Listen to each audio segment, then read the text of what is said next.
You're listening to Win the Day with James Whittaker. What we do in life echoes in eternity. Broadcasting from Los Angeles, California. Here's your host, James Whittaker. Let's go. Hey winners, welcome back to Win the Day. The quote for this episode comes from Will Rogers and says, even if you're on the right track, you'll get run over if you just sit there. Joe de Sena is a New York Times best-selling author, fitness icon, and the founder of Spartan, a global movement that's transformed more than 10 million lives through its world-renowned endurance events and lifestyle programs. After building a multi-million-dollar pool and construction business in college and launching a Wall Street trading firm, Joe left it all behind to pursue a more meaningful mission, to get 100 million people off the couch. What started as a few races in Vermont has exploded into a global fitness phenomenon, with over 1 million participants across more than 40 countries every year.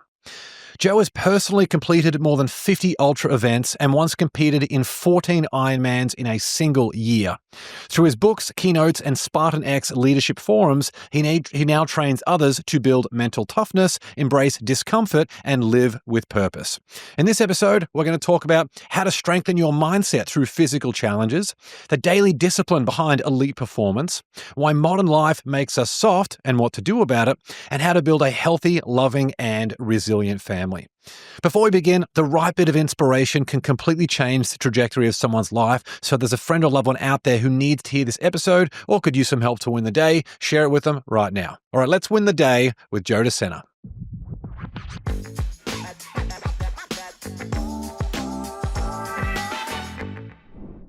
Joe, what an absolute pleasure. Thanks so much for coming on the show. Thanks for having me. Where are you located right now? Los Angeles, California, but Australian born and raised. I love it. Why would you go to Los Angeles with that traffic? Well, fortunately, I live by the beach, so I don't have to sit in the traffic for too much. But yeah, it puts you in a bad mood instantly. I agree. Well, you've had an incredible career in life. I'm so excited for all the things we're going to talk about today. To kick things off, what was the mindset around health and fitness in your household growing up? Are you a first-generation hard ass, or is that something that was the household that you were raised into? You know, like most of us, I was born in 1969, so in the early 1970s in Queens, New York, it was not very popular to eat, wheat bread or wheat germ or salad, or that was not the thing. It was very poor lifestyle choices, certainly in that neighborhood. My mom, in an effort to try to save her mother who had cancer, went and found a guru in a health food store, probably the only health food store in the entire East Coast back then, and she was taught a different way, and she bought it hook, line, and sinker, and then brought it home. We rejected it. Everybody in the neighborhood rejected it. She was considered a crazy person. But now you're talking about, oh my God, 45 years later, it's the most popular thing going. Everything she said was right. Yeah, she was ahead of the trend. Yeah. So you went on, you had a lot of business success when you were a young adult and you ended up on Wall Street. How different would your life have been if you had stayed in that sort of corporate world on Wall Street instead of going down the path with Spartan? Would have been awful. I mean, it would have been great from a financial perspective because, I would have made more money there. But I got to count my blessings. This is going to sound cliche for anybody. They're not going to understand. You wouldn't understand this unless you were doing it. When people come to me and say, hey, Joe, I'm back with my husband. I'm back with my wife. I lost 200 pounds. I gave up drugs. I gave up drinking. I didn't kill myself. I was on the phone with a veteran before. Like, who gets to do that? Who gets to hear those stories? And so I get paid in that currency. I wouldn't have got any of that if I stayed in finance. And I got the best of both worlds because some of my best friends are all in finance. So I was actually asking them some market questions today because it's interesting to me. Why is gold up so much, et cetera, et cetera. And let's go down a rabbit hole for a second. The other interesting thing for me, had I not done it at all, I think folks in finance are the sharpest people in the world. I do. They're hard to beat.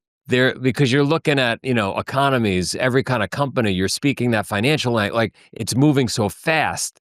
There's ups, there's downs. So there's not a lot of industries where people are in that kind of a hot seat all day, every day. And so they're fun to, in some, they're a lot of fun to be around. It's fun to be around sharp people. Well, for you, was it to change the impact at like a macro level, or was it to really get into the heart of those people one-on-one and transform their lives from an early age?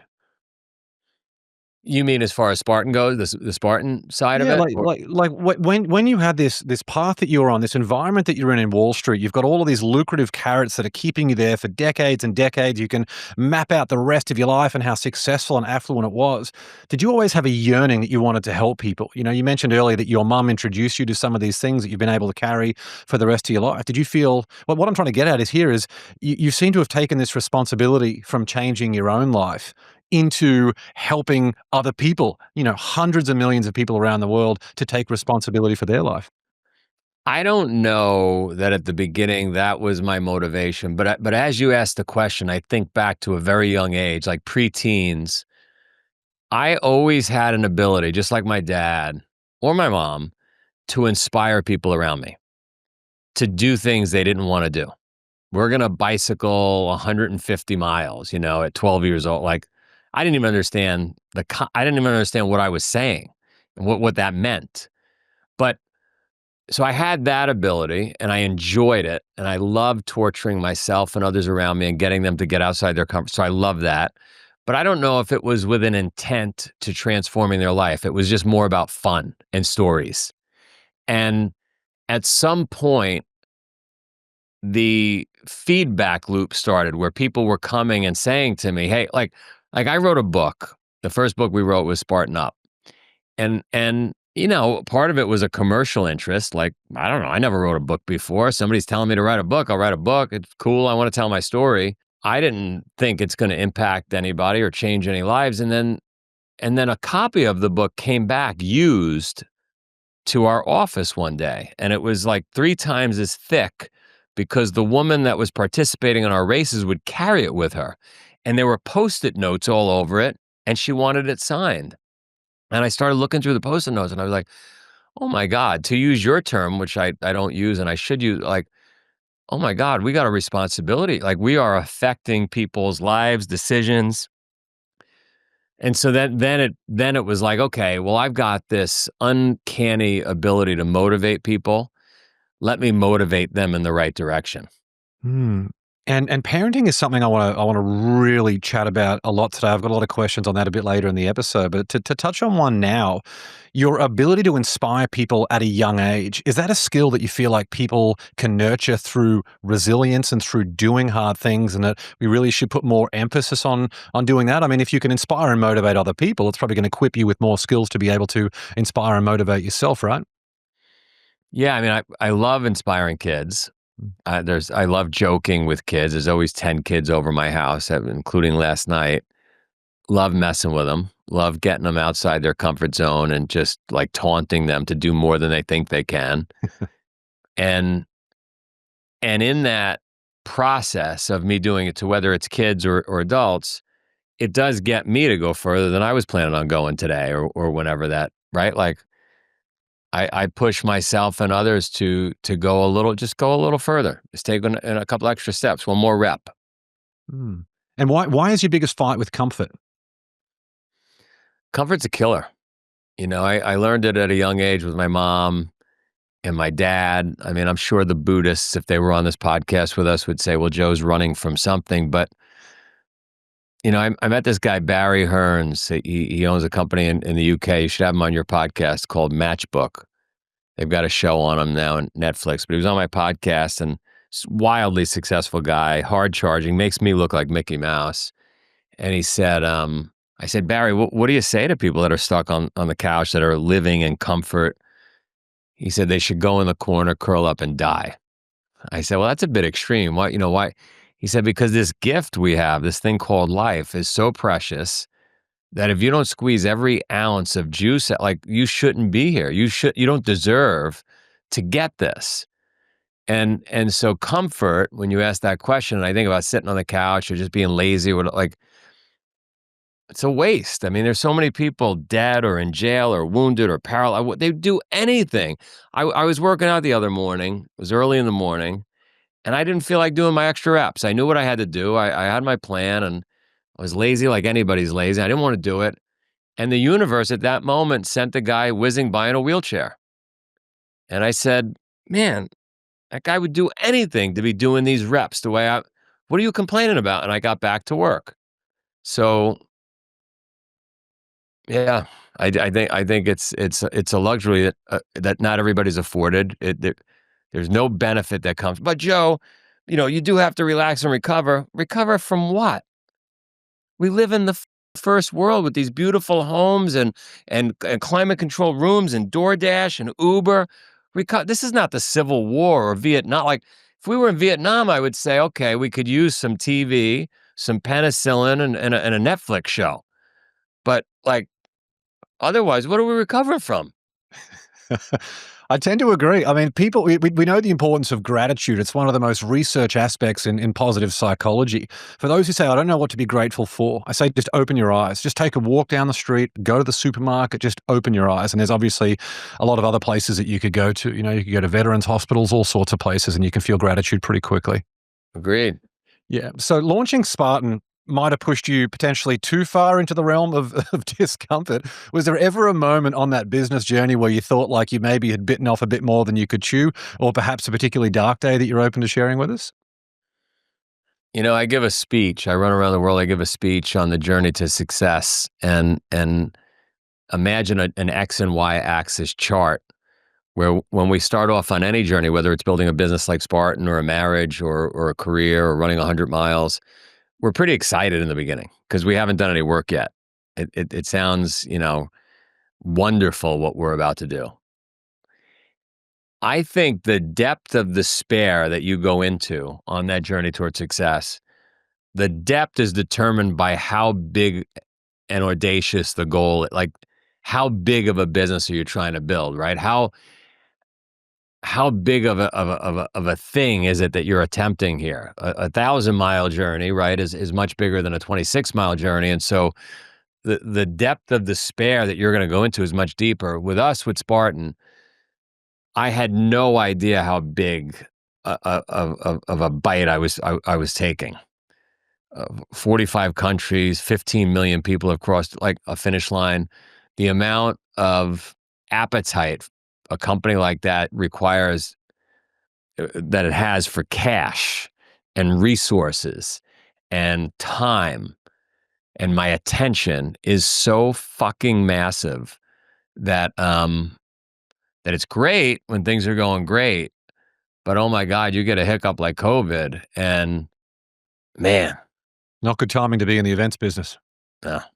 No, it's been rugged. I mean, even the beginning when we were growing, I was burning so much cash, $500,000 a month for like it hurt.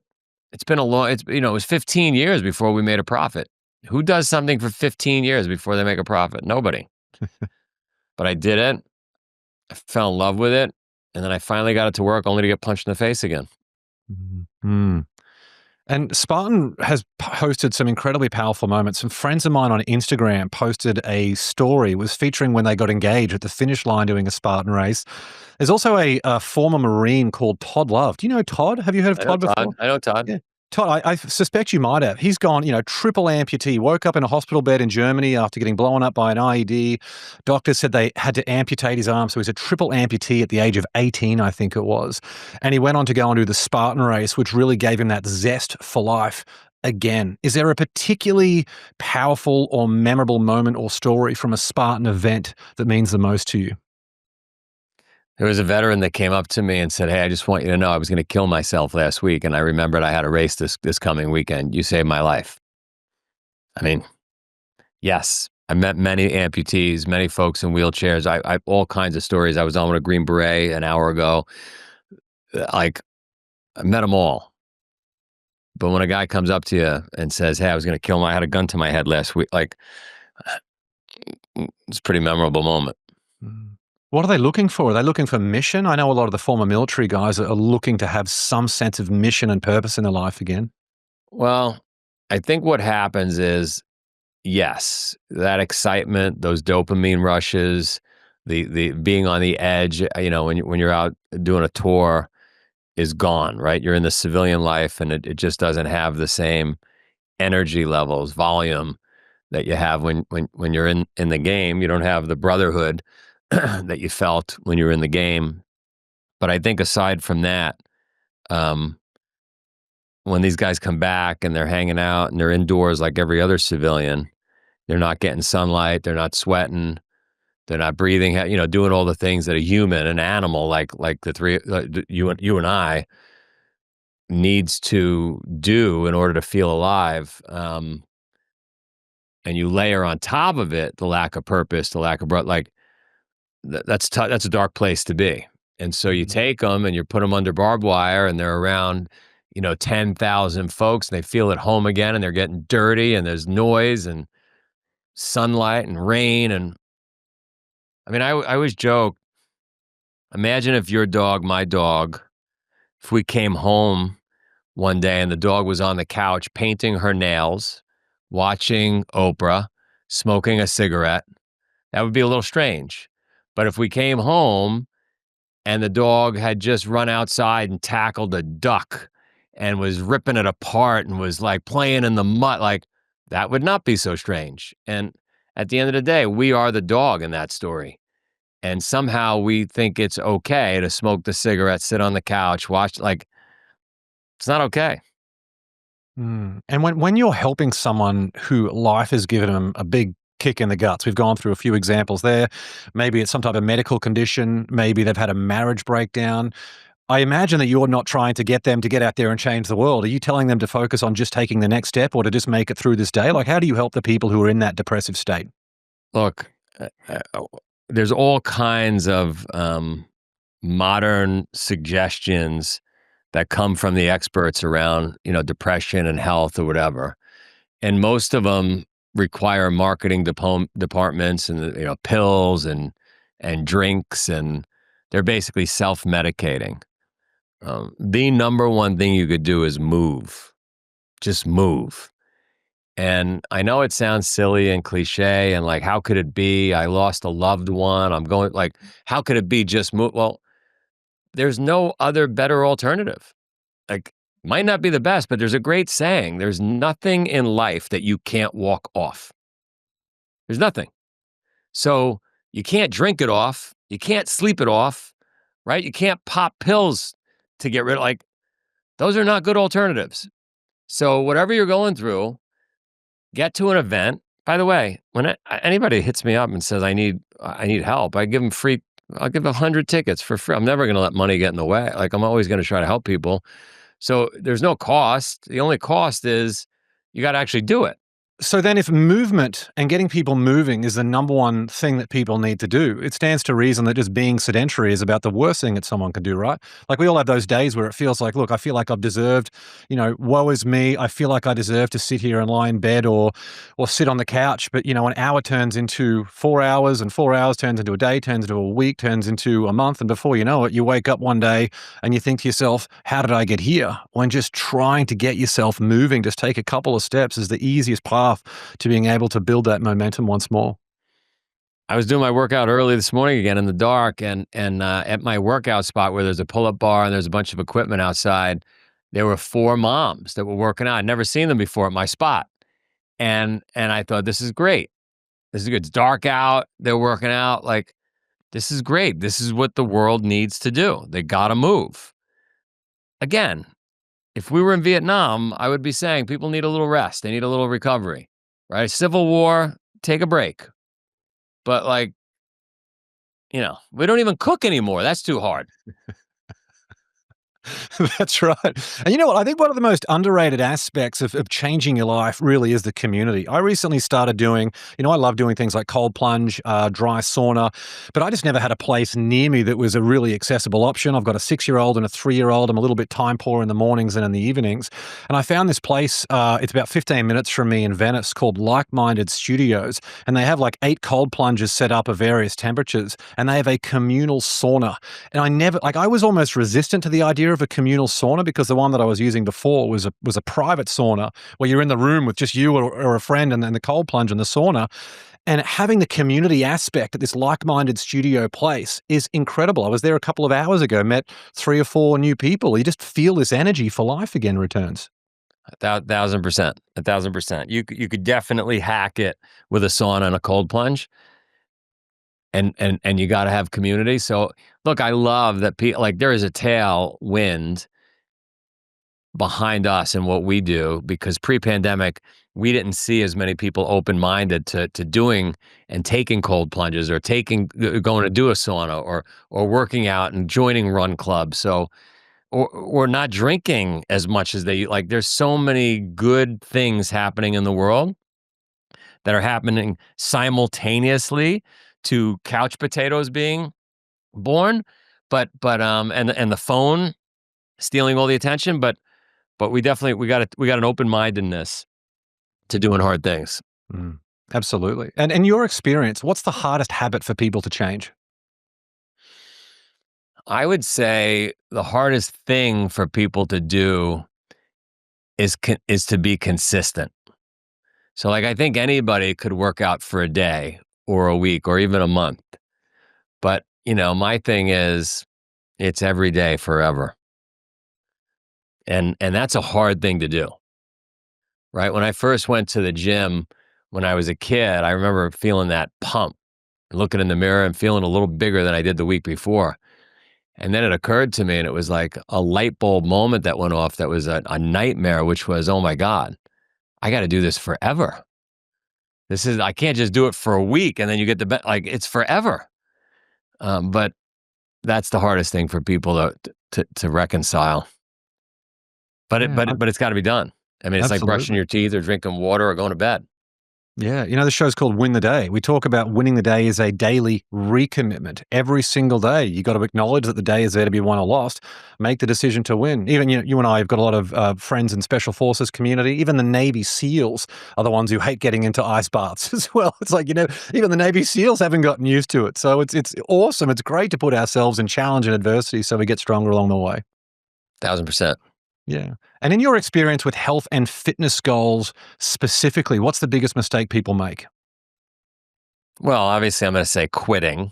Mm. Quitting is the biggest mistake because, I learned this by talking to a lot of smart people, a lot of successful people. You don't have to quit. You could lie to yourself. So what do I mean by that? Let's just say you're doing 100 push-ups a day or 100 crunches, whatever the thing is you committed to for the rest of your life. You're always going to walk a mile after dinner every night. That's your thing. But you don't feel like doing it tonight. You just don't feel like doing it. And that's going to happen many, many nights in a row.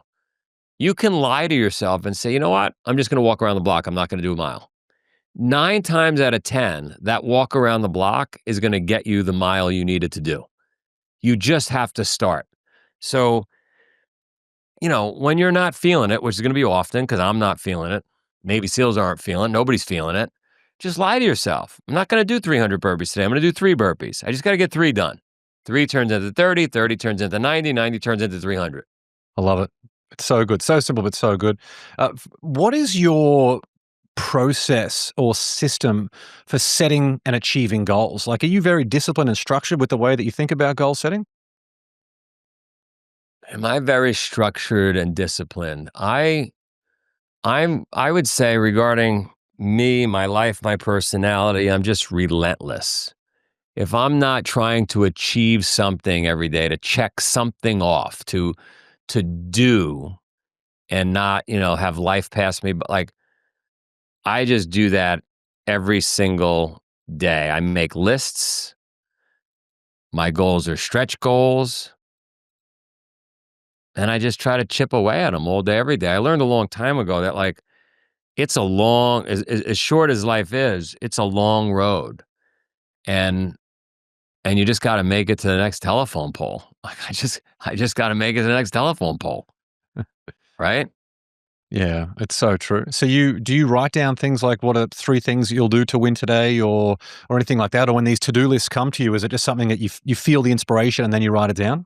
Yeah, I have some big overarching goals, like here's what we want to achieve for the year. And then I've got stuff I got to do every day to get closer to that goal. A friend of mine, when I was young, said to me, I want to make $250 million. I said, how the hell are you going to do that? It was the late 90s. And he said, all right, here's my goal. And he worked backwards on a whiteboard, showing me the things he had to do to hit the target, working back. A lot of people don't work backwards. And he literally went out and did it. It was that simple, right? I mean, I want to drive to Idaho. All right, well, let's work backwards from where you are to how the hell do I get there? And he got there and went and did it. Yeah, So people never stop to think about the destination. Yeah. yeah, I mean, that's what I do. Yeah, I love that. Elon Musk said recently, I gave away all my material possessions because they were making me weak.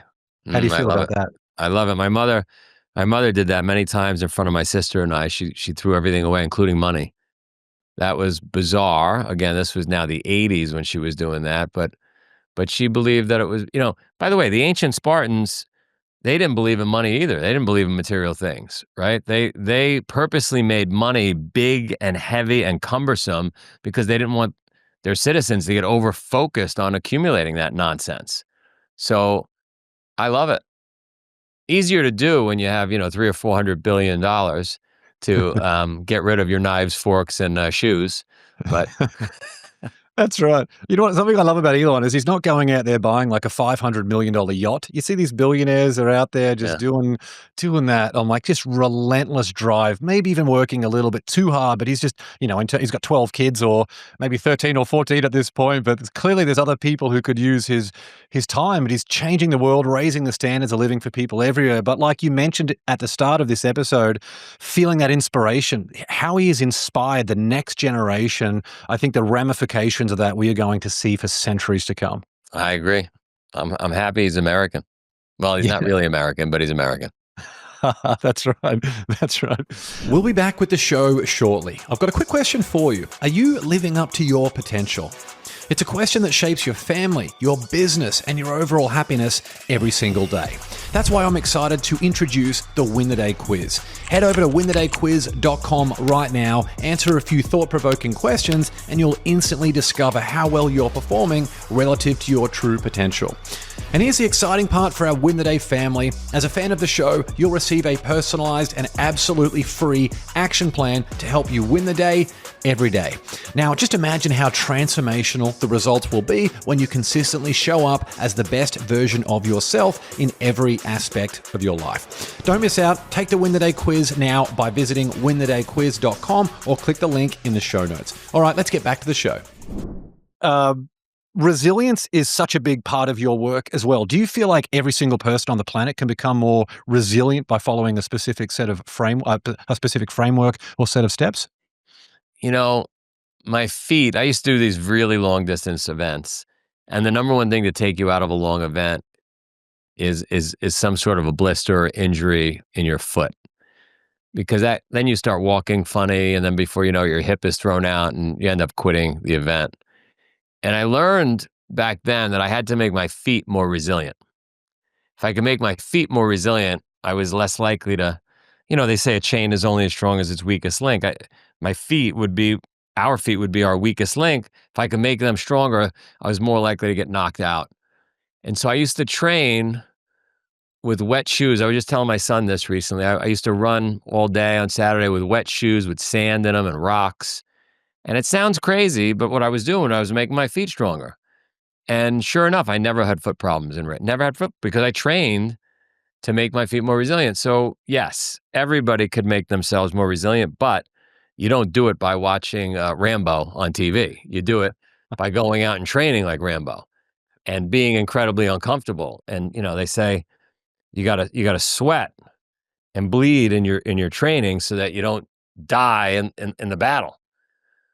Yeah, I've heard of football teams as well that will train with the balls. They put the balls in soapy water, so they're about as slippery as it can be. So it means that by the time you get to the big day, happens to be a bit of moisture on the field, or if it happens to be raining, it means you've already prepared for that challenge.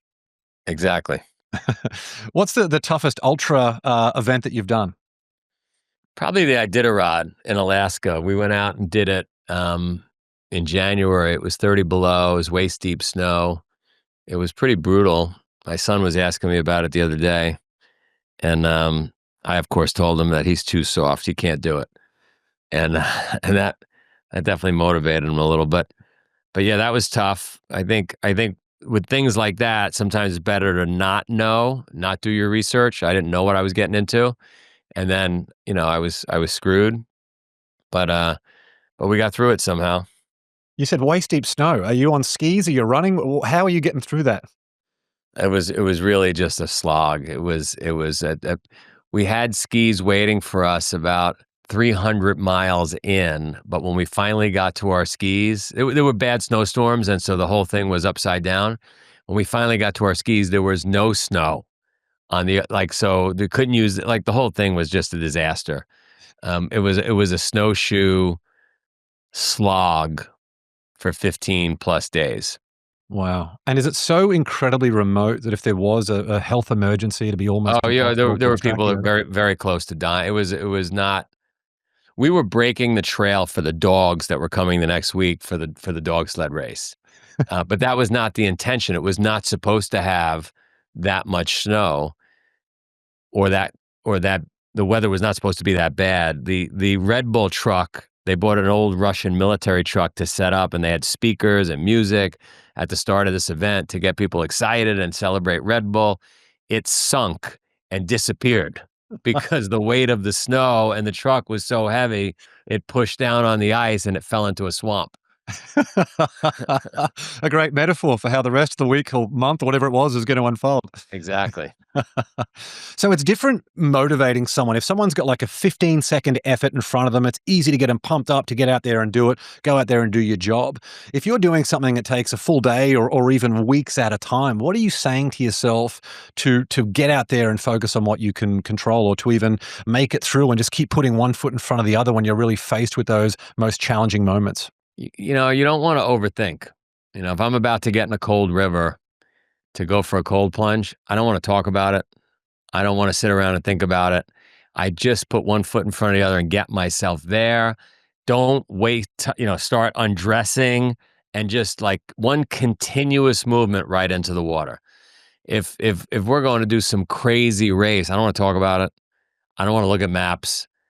Let's just start. Let me get my back against the wall, so we got to get this thing done. And what about if you're having a particularly dark day or a particularly tough day just in regular civilian life, just going about business as usual? One foot in front of the other. Yeah. I mean, like we could sit and we could say, woe is me, and we could come up with excuses and complain and self-medicate and eat 5 pizzas, or we just put one foot in front of the other, stick to our routine, get to bed, wake up. It ain't so bad. We're not in Vietnam. And how do you know when enough is enough? If people look at this philosophy that Joe has, being like, look, I'm always wanting one more rep, one more mile, one more step, whatever it is, how do you know when enough is enough? When you sleep on your kitchen floor and it's really comfortable, you're good. When I used to lay down on the wooden floor in the living room and want to watch a little TV and like I pass out, like I knew I did enough. Mm. But you got to get to a point, if you really want to squeeze a lot out of life, you got to get to a point where it's just like you just don't want to take another step. Like it's that bad. And that's a level of discomfort that's really, really helpful in life, as crazy as that sounds. Your brain is going to put up sirens and flashing signals, 10 times before that point. But if it's not that bad, like I used to say, if you're not pissing blood, obviously we don't want to get to the point where we're pissing blood, but like you got to keep looking at yourself and saying, is it really that bad, or am I just being a wimp? And when you get to a point where it's just like, oh my God, I'm thirsty, I'm hungry, I'm tired, I can't take it. That's a good place to be. And is this your prescription for everyone? Or is this your prescription for you? For those out there that say, you know what, tonight I do want to have a pizza, I do want to have a glass of wine. How do you feel about the moderation? Go earn it. Go earn it. You're gonna go have a pizza. Did you earn it? Jack LaLanne's wife, Lala LaLanne, you should have her on the podcast. She said to me, you got to earn your breakfast. If you got to earn your breakfast, which we would all agree with, you certainly got to earn your glass of wine. So good. I agree with that 100%. Let's switch gears and chat about parenting now. So you've got 4 kids, is that right? 4 kiddos. Cool. And when I first heard you speak, you were just talking about this, I don't want to take the words out of your mouth, but you had this incredible philosophy about parenting. I think you've given people a bit of a sneak peek as to what that might be already. But how would you sum up your parenting approach? Somebody said to me very early on, I think before we had children, that you're going to you're going to have choices between the hard way or the easy way. Always take the hard way with the kids, right? Like the kids kicking and screaming in the airplane. You could hand them a phone, a device to just have them zone out. Don't do it. Deal with the kicking and screaming. Work through it. Play cards with them. Somehow get them tired. Walk back and forth to the bathroom 500 times. Do burpees in the back of the plane. Come up with something, but don't take the easy way. And that's been our philosophy in the house. We don't take the easy way. Do you feel like, my kids are 6 and 3 years old. You're a bit further ahead in terms of both quantity and age. Do you feel like there are times with kids who take on so much that the burden for them is so big that they're almost comparing themselves to an impossible place to get to? Well, I'll tell you this. I think back in 1910, a friend of Teddy, I'm going to screw up my dates, early 1900s, her 2 kids living in Oklahoma, like 5 and 10. And the father believed in this philosophy and put those kids on horseback. And they rode from Oklahoma to Washington alone. Like, there's no way you're giving your kids too much pressure. Like, come on. Well, like, an extra hour of homework is too much pressure? Come on. You didn't put them on horseback and tell them to ride from Oklahoma to Washington. It's not like, so I think with every passing generation, the comfort bubble gets smaller and smaller and smaller. We're afraid to give kids any kind of real work. And we're doing them a disservice. So your big issue is with this people feeling disconnected from what we're truly capable of. I mean, I had a woman stop. I had the boys carrying kettlebells once. A woman stopped, screeched her car next to us, said to the kids, wouldn't look at me, said, "Are you okay? I've seen you walking for the last 20 minutes carrying those heavy things. Do you guys need water? Is he a coach? Who?" Ma'am, these are my kids. We're okay.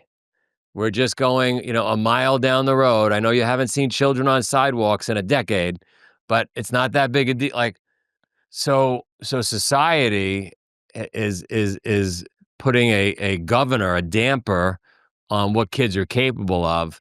I rode a bicycle 150 miles when I was 12 years old, a BMX bicycle with my friends. Like, come on. So, I told a friend today, she's got a 10-year-old and a 13-year-old. I said, November 2nd is the New York Marathon. Give me the kids. I'm going to get them through the New York Marathon. But they're only, I'm telling you, I'll get them through the New York Marathon. We're not going to win it. We're not going to break any records, but they will make it 26 miles. And it'll transform their life. So, yes, we are learning helplessness in this country, in this world. And the reason is, you don't know this, maybe. The reason is our brains are wired to avoid discomfort.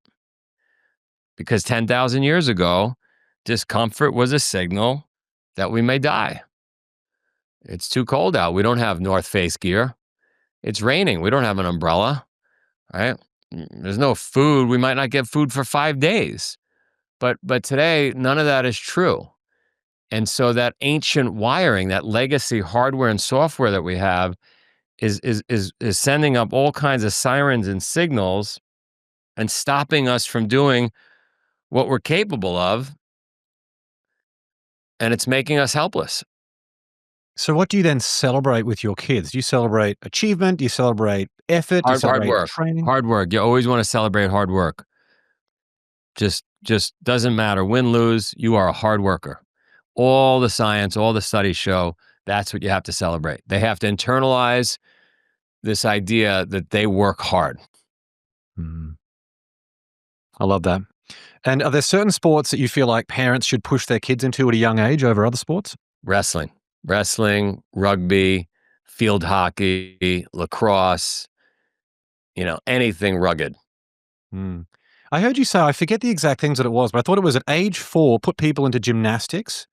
age. Oh, Can you, yeah, yeah, yeah. yeah, can you go through that? I thought that was so Yeah, interesting when I heard my that. my experience is at a very, very young age, 3 or 4, get them into mat gymnastics till, call it 10, 12.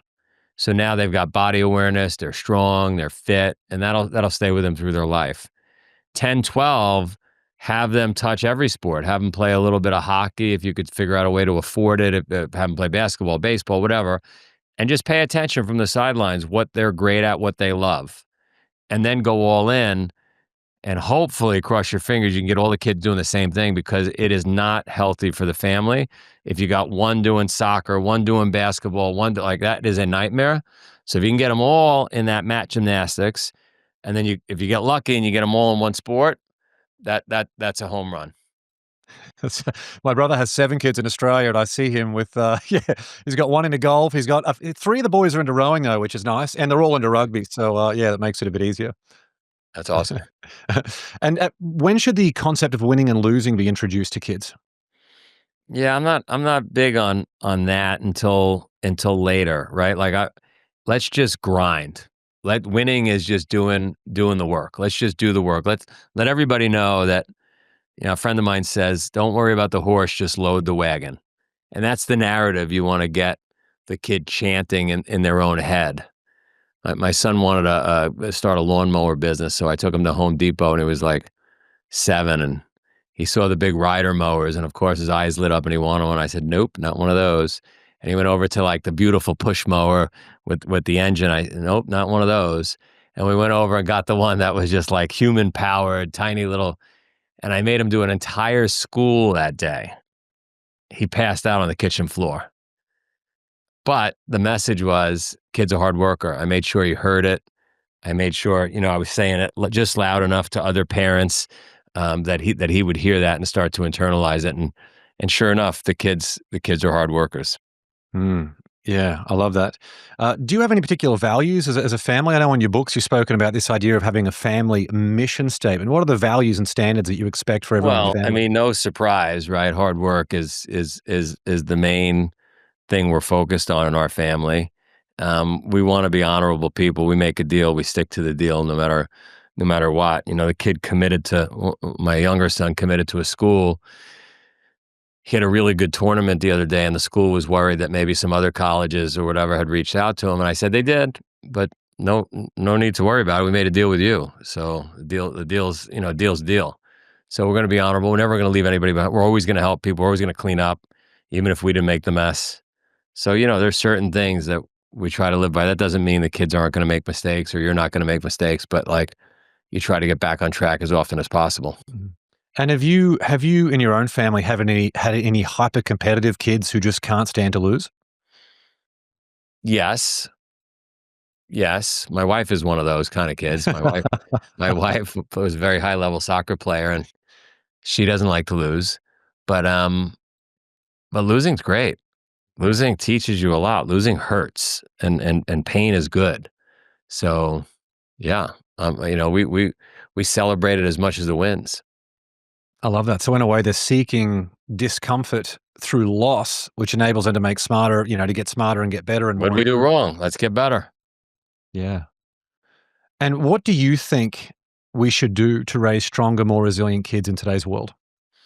Well, you got to do all the things we said. I think they got to work out every single day. I mean, like we talked about the mat gymnastics, my kids worked out from 3 or 4 years old to 13, 14 every single day, 365 days a year. There were no days off. They should go to bed early. This nonsense of let them sleep. Hey, idiot. There's 2 ways to let them sleep. One is to get them bed early. The other is to let them sleep in late in the morning. But we're not trying to train kids to be up at noon. The whole world wakes up early to get work done. So get them to bed early, get them up early, right? Train them to do that. Get them in the cold plunges early. Let them get used to this idea of being uncomfortable. Don't switch meals when they don't want to eat something. Tell them then tough luck. You eat tomorrow. Like this nonsense of I don't eat this food or I don't eat that food, then you don't eat. And you don't eat. Like most of our existence on the planet, we didn't have access to all these different foods, or it's not the way it worked. So yeah, I would suggest we rule with an iron fist. Obviously, we want to be intelligent about it, but and give them chores, give them things to do at a young age. Mhm. It's funny when they see the parents modeling the behavior, how much they lean into it without you having to say anything. So my wife and I both do cold showers every single morning. It's just a great way to start the day. We've been doing that for probably 6 years at this point. And our kids in the shower, they just learn now to turn it on to cold. They had a bit of a thrill, and they're not doing 5-minute cold showers, but they love the thrill of it for 30 seconds. And I think that's awesome. I agree. Turn the hot water off in the house. I agree. What age did you start putting your kids in a cold plunge? Oh, it was very early. They were in that river very, very early. Nice. And so much of this, the issue with child behavioral change, they model what the parents are doing. So do you think there should be things like a minimum fitness standard for parents to adhere to if they're the ones dictating to the kids of like, hey, you need to be training more and working out more and doing all these hard work every day? I mean, listen, I think we're going to have to gamify it as a country, as a world. I think, Samsung and Apple could fix this problem in 2 seconds by shutting your phone off if you're not doing burpees or walking enough or whatever. So I think the parents have to model it. So often you and I probably see people that are very, very overweight pushing their kids, and like or they're smoking cigarettes telling a kid not to smoke, or, right? Mhm. So whatever you want your kid to be, that's the way you should act. It's hard, isn't it? You see these people and you just think that the child has a much lower probability of just health and general success, and even just a healthy mindset, because nutrition is such a big aspect of that if the kid's giving them Coca-Cola at 2 years old. 1,000%. Yeah. And if you're having a particularly tough day, how do you prevent that from going into the interactions that you have in the home? Burpees. I love it. The treatment. Yeah. Cure what ails you. I feel like that with cold plunges or a sauna. It doesn't matter how you're feeling, or even movement, that'll make you feel better. 30 burpees outside before you get in the house. You do that for real? Yeah, if you're really wound up. Yeah. Love it. Well, last question now before the rocket round. On your best day, what's an affirmation that you would write on a flashcard that you could show yourself on your worst day? I would do the opposite. I would write on an index card my worst day and say, what a great day, right? The universe tested me and we survived. Incredible. Never heard that. Great day is an easy day.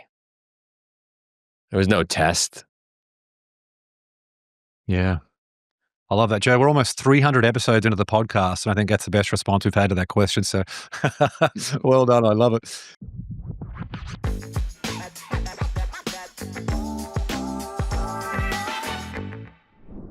Well, let's now move into the Win the Day rocket round. 10 questions for some quick answers. You up for this one, Joe? Let's do it.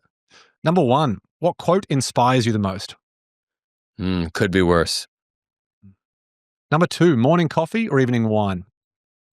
No wine. I don't like coffee, but I will drink a little mushroom coffee once in a while. And I don't even know why I do it. I don't like it. The next change in your life. Number 3, what's one bit of advice you'd give your 18-year-old self?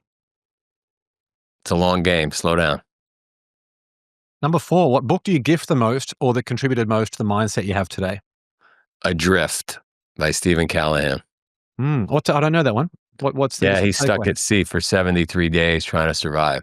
That'll put things into perspective for you. Yeah. Don't they say the body becomes hyper aware of the things that you actually need when you're in that crazy survival mode? Yeah, he had a harpoon gun. He grabbed a few things as his boat was going down. He had a harpoon gun and he was trying to shoot a fish to get some food. He accidentally shot his own raft. I mean, the story, you got to read the book. Think you're having a bad day? Wow, that's crazy. Number 5, was there a vulnerability you once hid within that became your superpower? Yeah, I mean, look, I think I had an ego and I have an ego like everybody else, but when I learned how powerful being humble is and taking the edges off, it's more powerful. So that's become a superpower. Number 6, what's one thing you've learned about failure? It's not fatal so far. Number 7, if you could sit on a park bench and have a conversation with someone alive or dead, who would it be? Shackleton. Number 8, what tool or resource best helps you run your life or your business? Friends with money. Number 9, share one thing on your bucket list. What do you got left? I want to do the entire Great Wall of China. That'd be cool. And last question, number 10, what's one thing you do to win the day? Sweat before breakfast. I love that. So good. Well, there are a bunch of ways to connect with Joe, and we'll link to all of these in the show notes. You can follow him on Instagram at Real Joe de Sena, visit his website, joedesena.com, and grab a copy of his many books on Amazon. Again, all that and more will be linked in the show notes. Joe, what an absolute pleasure. Thanks so much for coming on the show. You are absolutely awesome. If anybody wants a ticket to any of our events anywhere in the world, just let me know. I'll hook them up. Incredible. You're the man. Thanks, Joe. Thank you, sir. Thanks for joining me on another episode of the Win the Day podcast. We want to hear your thoughts on what we covered today, so drop a comment on the YouTube version of this episode with your favorite takeaway, any questions you have, or what actions you'll be taking as a result of what was shared in this episode. And if you found value in the Win the Day podcast, leave a 5-star rating on Spotify and Apple Podcasts. You'll find a link to both of those in the show notes. It'll only take you a few seconds, and more ratings really helps other people discover the show so they can get the mindset upgrade they need, and we can bring more winners into the Win the Day movement. That's all for this episode. Get out there and win the day. Until next time, onwards and upwards, always.